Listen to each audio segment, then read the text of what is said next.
Hello and welcome to Epochs number 95. And this week I'm joined by Dan. Hello.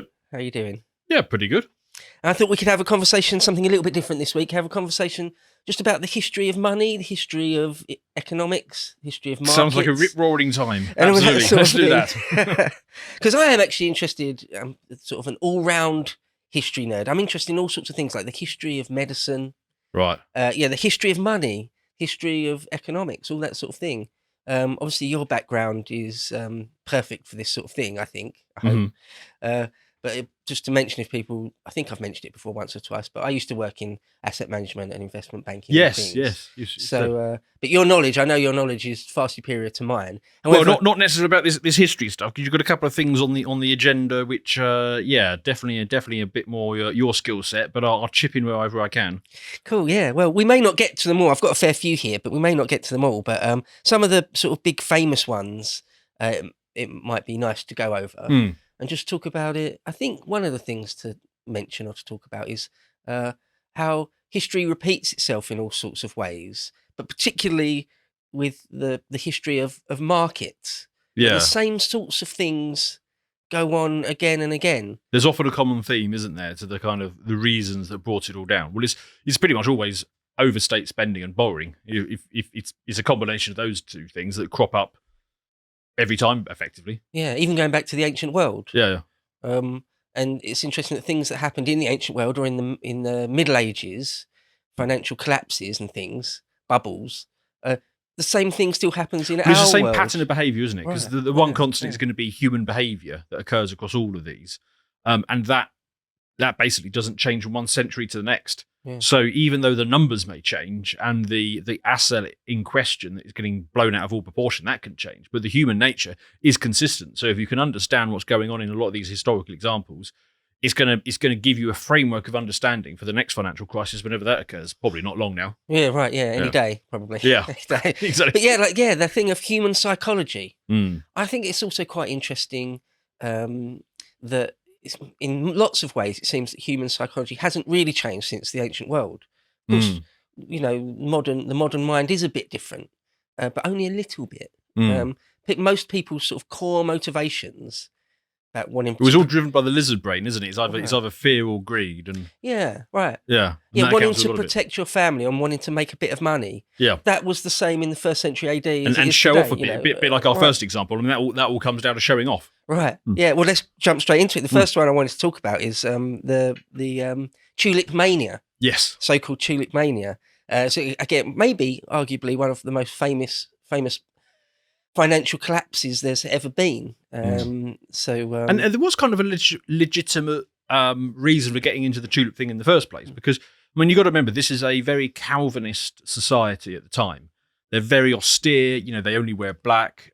There's not really any method for them to show off. I mean, if you're a rich dude today, I mean, you go through the process, don't you? Buy a Maserati and then eventually a football club, depending on how rich you are, and you sort of go up that sort of scale. But in Calvinist Holland, they didn't have any way to show off apart from a big house and an art collection. And there's only so much of that you can do. Eventually you run out of wall space.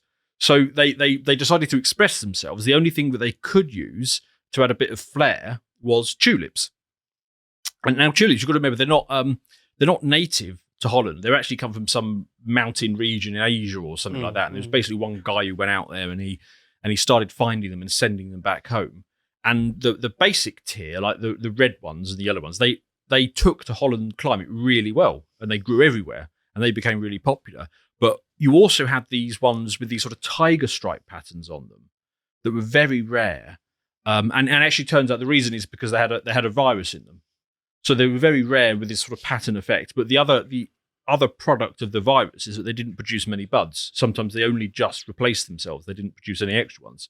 So you had these genuinely rare bulbs. So if you're a wealthy person in Holland, there's no way to express yourself in any other means to display a bit of colour. Bulbs are becoming popular. Then, of course, the thing for the rich man to do is to collect the ultra rare versions and start putting them there. So you can start to see. You can see there was a legitimate thing as to why the tulip mania got going in the first place. Yeah, I could definitely see it.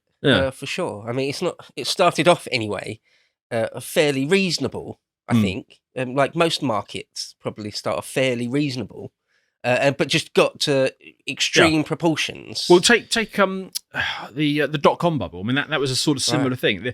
There genuinely was, back in 2000, legitimate excitement about, where internet stocks could go.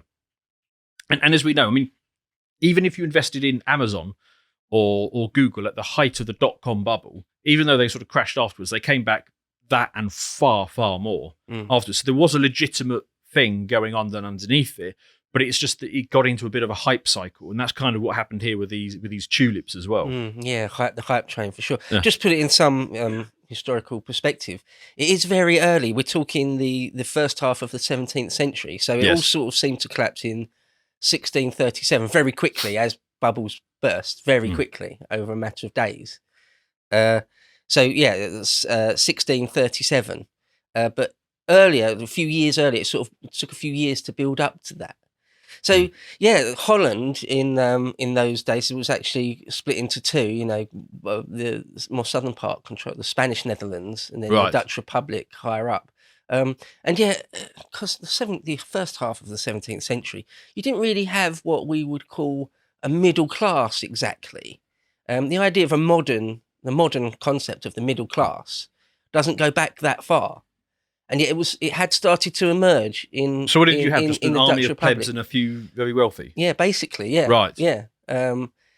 But in the first half of the 17th century, in the Dutch Republic, it was starting to emerge because there were so many. It's sort of a merchant class, really. So what about the artisans? The candle makers and the innkeepers and the dressmakers. I mean, what would they have been? Would they have been in this sort of emergent middle class? Exactly. Yeah. Exactly that. They were the emergent middle class. Right. Right. The artisans. Yeah. Yeah. And as well as a type of merchant class where people that aren't fabulously wealthy, aren't sort of landed gentry, not landowners or anything. True capitalists that own many mills or anything like that. So they're not that.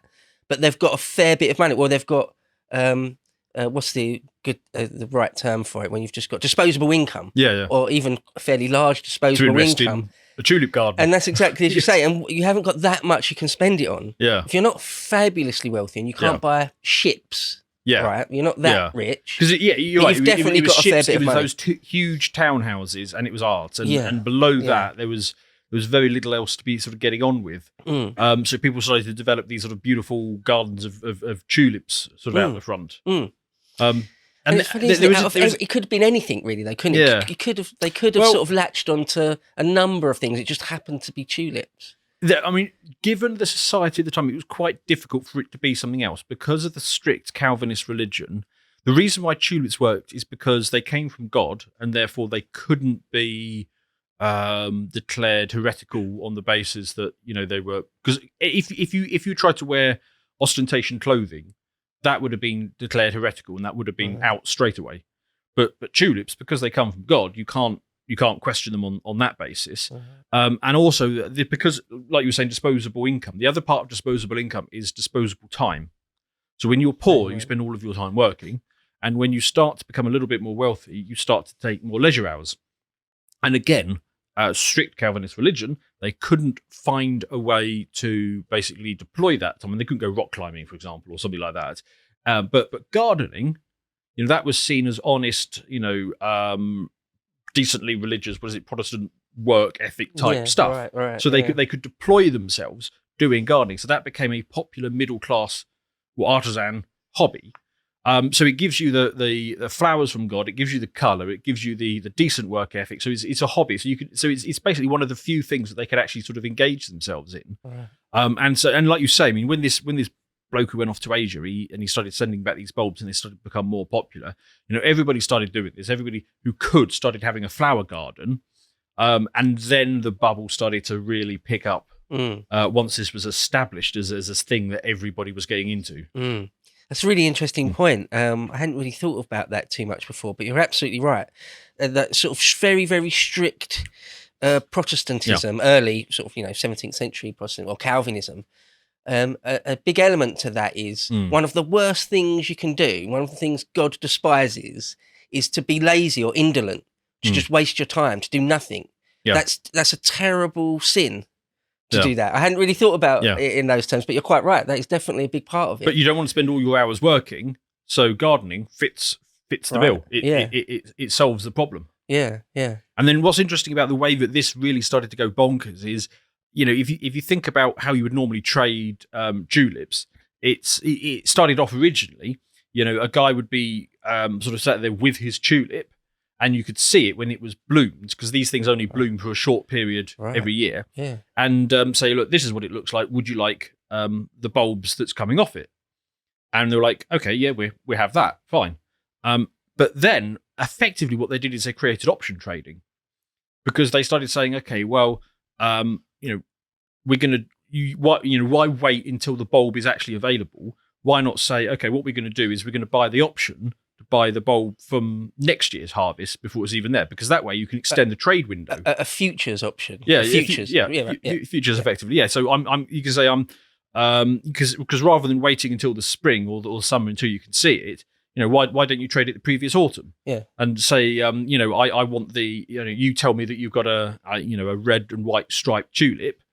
So I'm going to put money down now to acquire the option to buy that in spring when the bulb is actually available.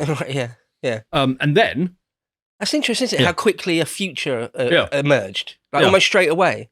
They're like, we'll start doing futures. Like, well, okay, fair enough. Because you think of that as an entirely modern innovation, but it's not. It's just because a lot of these sort of derivative stuff, they get a bad rap because they get tied up in whenever there's a sort of financial crisis and so on. But as there was in this case, but for farmers, it's entirely legitimate to be able to want to sell crop at establish a price today when you start planting it, so you know what your costs and your outgoings are and what your income's going to be. You want to take away that uncertainty element. So it's risk management, isn't it? It's risk a tool management. for risk management. Yeah. And if you're a bakery, you might want to buy those futures for grain, so that you've got that income supply, so that even if something happens, if a new miller opens up down the road and he's trying to buy all of your supply, that you've got it locked in. So there's several good reasons for this.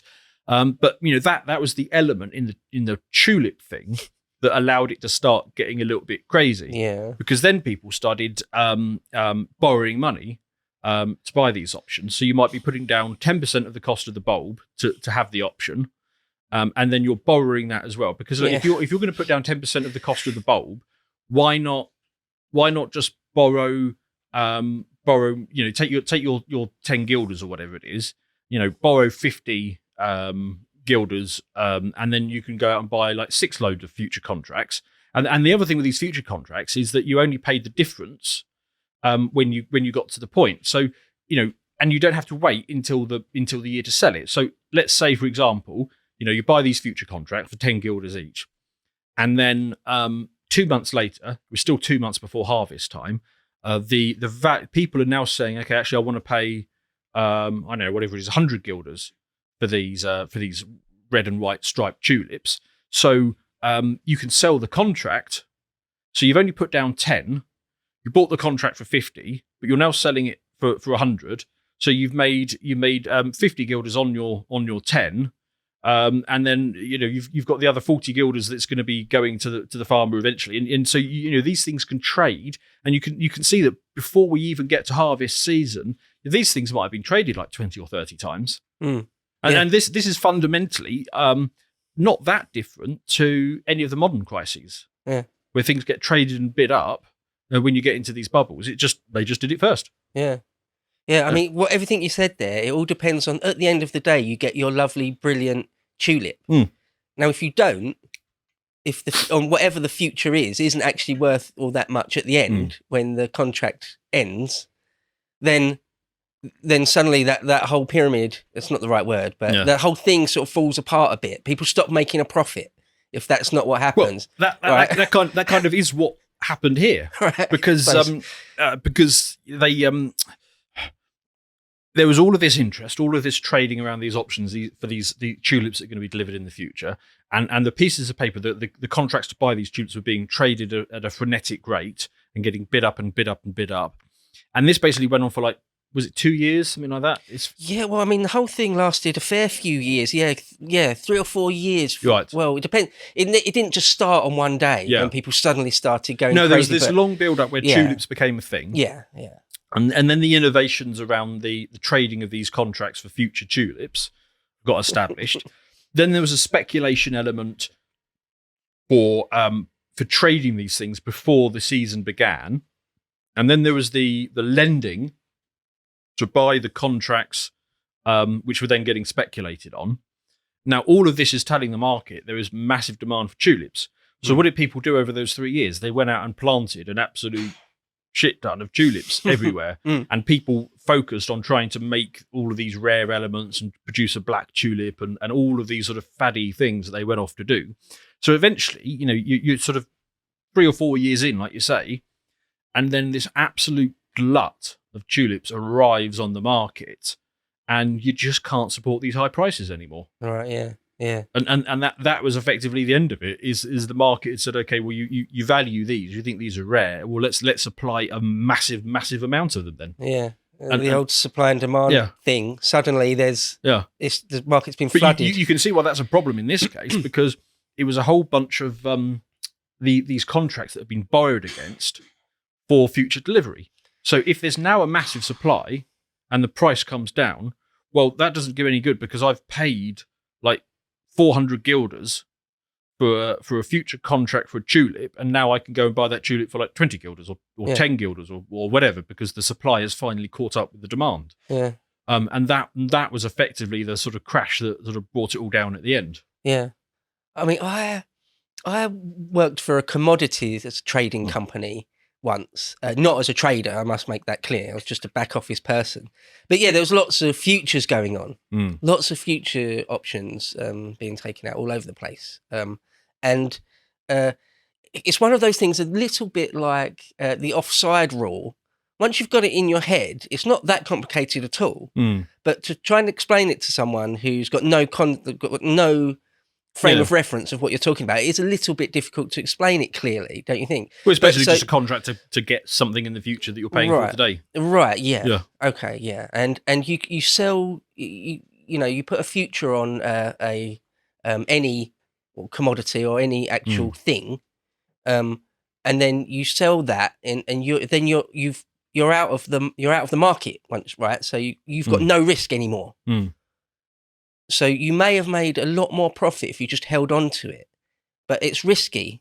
It's a bit risky to hold on to it, because you may or may not win, if you like. Well, I mean, starting from the farmer's perspective, I mean, why not lock in a price today? I mean, now, that's it. It can go, I just want to make a small profit right now and end my risk.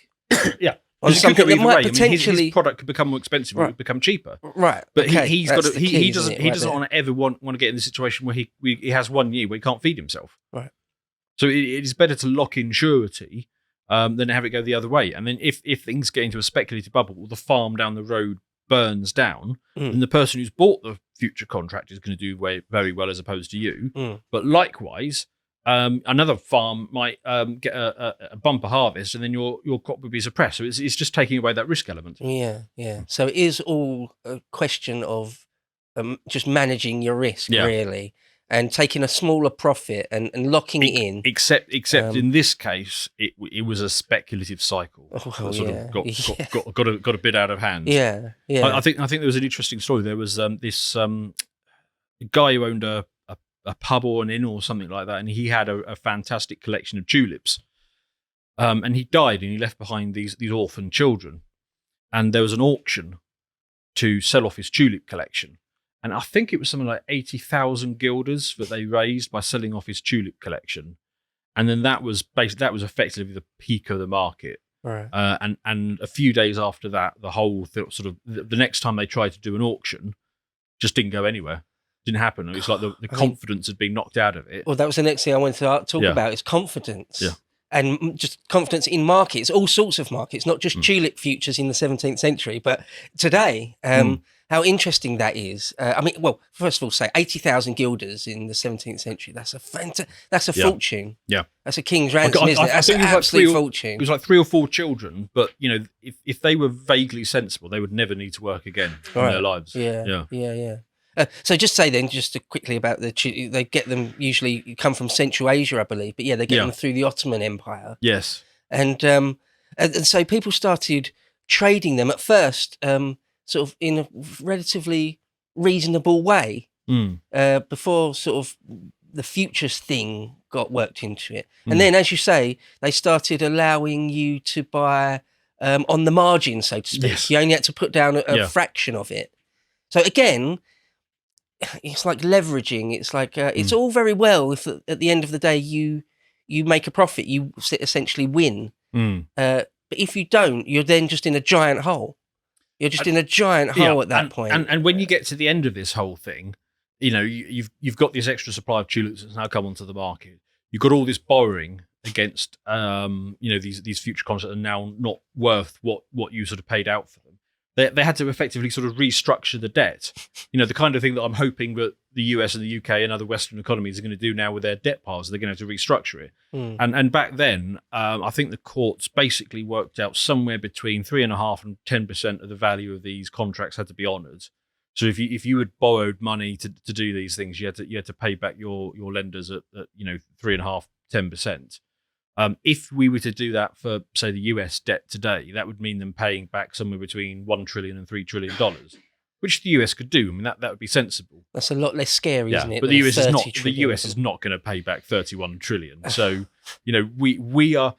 If you look at the tulip bubble and think, oh, that's a bit bonkers. Well, explain the US, bond market. I mean, it's just as. There's no way the US is going to pay back 31 trillion. Without devaluing the currency to the point where 31 trillion isn't worth anything. Yeah. I mean, 31 trillion, just as an aside here, that's a truly, what's the right word? Absurd number. Yes. It's like, I'm not sure, is there even that much money in the world? I mean, I say money, even like assets. I mean, 31 trillion, it's sort of, it's mind-boggling. It doesn't. Yeah, I think sort of lost contact with the reality. That is vaguely comparable to about the amount of what we think of as money, as in coins and notes Fiat of money. all of the countries in the world. Right. It's sort of that level. It doesn't really. It's sort of into the realms of not making any real sense anymore. Yes. Isn't it? Yeah. Right. So they're obviously not going to pay back that value, but it's a bit of a money sort of supply problem, isn't it? I mean, it sort of relates to the next one on our list, the one that I know less about. So you have to tell me more about 33 AD. Oh, right, okay, yeah. Well, if we finish up on the tulips. So what happened? And confidence, the idea of confidence in markets, in speculation, because in Holland, in the 1630s. It became normal people realised that these tulip traders were making fantastic profits. You know, like as you say, at the height of it or near the height of it, a single bulb, a prized bulb, could fetch enough for worth the same as a mansion or something. Yes. So normal people realised, oh, there's just fantastic profits to be made. The market's going to go up. The price is going to go up endlessly. Yes. Because it is fair to say this is one of the first true sort of market bubbles. People didn't know, it's fair to say they didn't really know what would happen or where it would go or why wouldn't the price just keep going up. That's how a lot of people, especially normal people that weren't particularly financially savvy. People think that today. Right, okay, yeah, exactly. So normal people in Holland could be forgiven for thinking, well, not that it's that the market is overinflated or that the sense of value has been thrown out the window. They just thought there's money to be made. So then you get this thing where normal people, especially again if you can buy on the margin, so to speak, that's not what they called it, but normal people thought, well, I've got a small amount of money, a very small amount of money, but it's enough to get me in the market. It's enough that I can buy one bulb and I'll hold on to that. You had people who were taking loans out against their tools. Right, this just was normal people, peasants almost. Yeah. Right. They were taking loans against their tools in order to go and buy these contracts for future delivery of bulbs. And the thing is, if you were the first guy who did that, you probably made out very well. If you were the last guy, if you got out at the right time, yeah, maybe. But then just loads of people. So then at that point, and there's loads of examples of this in the future or even in our time, where it's not a case of people that know the market well, know the value of the thing well, whatever it is, a barrel of oil, a tulip, whatever it is. It's not those people. It's people that simply want to try and make a profit. They don't know anything about the market at all. They don't know anything about watching prices or anything. They just think, I'll buy, and then at some point in the future, and it's entirely up to me, it doesn't matter when, I don't need to keep my eye on the prices, don't need to understand the market. Just at some point, whenever I fancy, I can sell and I'll make a massive profit. Somebody else will buy it off you, yeah. And you get a mass of people doing that. You know, like loads of people that invest in the .com bubble is probably a classic example. And then when the bubble bursts, everyone tries to sell all at once. And so the price just absolutely plummets. To watch the full video, please become a premium member at lotuseaters.com.